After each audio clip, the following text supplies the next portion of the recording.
Hello, welcome back to my channel 7 Speed. Ngasigi video se mayam yengbada dum khangamani ko.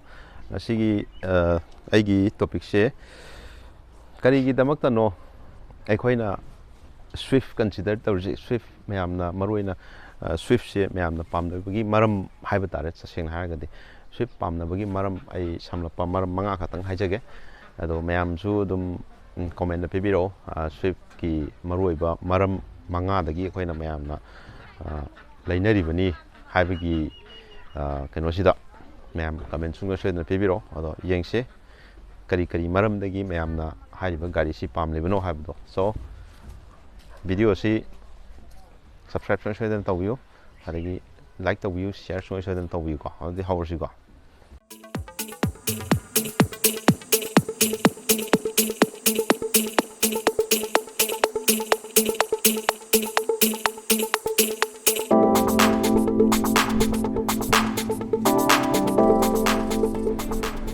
hanbada haining ise gari sigi magi maintenance mayam khangbirego hairiba gari si maintenance se aduki matik nuai means hairiba gari company si mayam khangbirego Maruti Suzuki company habasi khoida trust amaga loinana haidi sahi kaya amagi mamang dagi ngasi bawda adum Swift haiba gari si adum market sida yam phajana the market se pura mana grab to what's up money go habidi mana pura full kano toroga salai ga leire hajik market Swift five hairga mem khangdom ti yaudre handagi naha dei go ado magi maintenance se duki matik nuai re go maintenance nuai be mathak se khoi gi ani khoina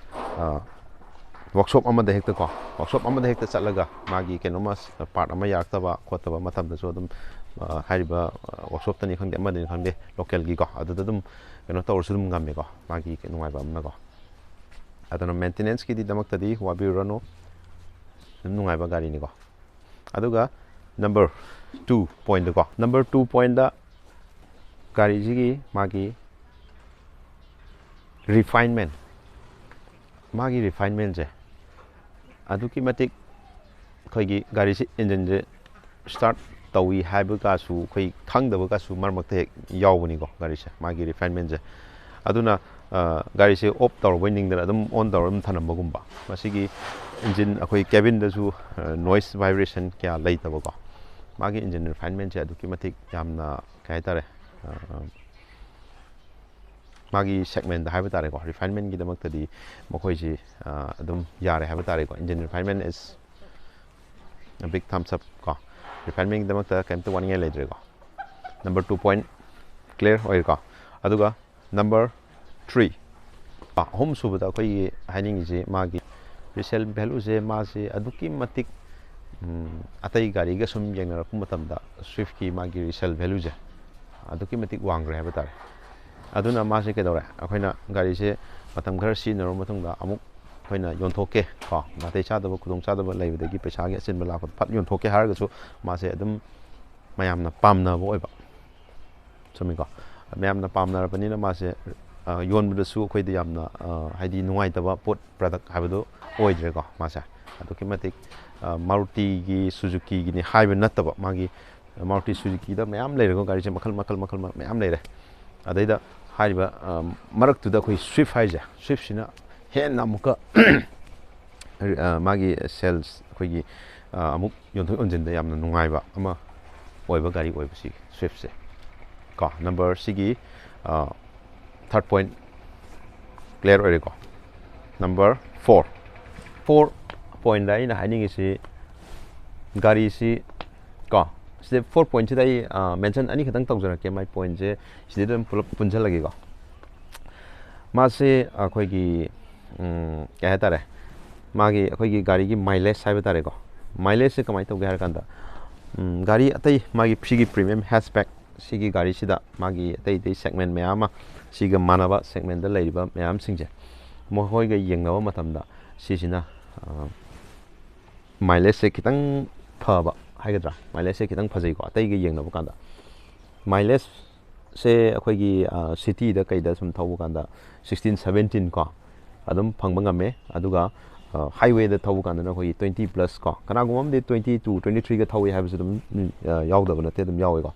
ada si plus point ama lei ko adaga saigi magi interior ko adagi magi looks ta ko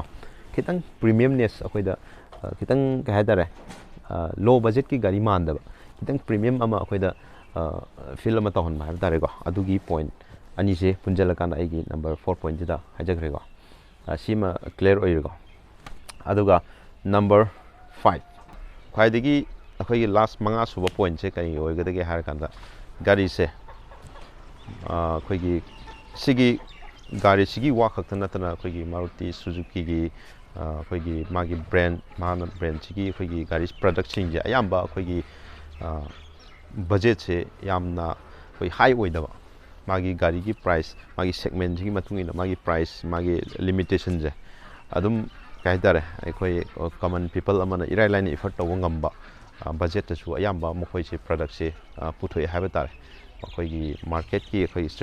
ꯁ꯭ꯇ꯭ꯔꯦꯇꯦꯖꯤꯁꯦ ꯌꯥꯝꯅ ꯐꯖꯕ ꯍꯥꯏꯕ ꯇꯥꯔꯦꯀꯣ ꯇꯁꯦꯡꯅ ꯍꯥꯏꯔꯒꯗꯤ ꯃꯌꯥꯝꯅ ꯄꯥꯝꯅꯒꯗꯕ ꯑꯩꯈꯣꯏꯒꯤ ꯄ꯭ꯔꯥꯏꯁꯇ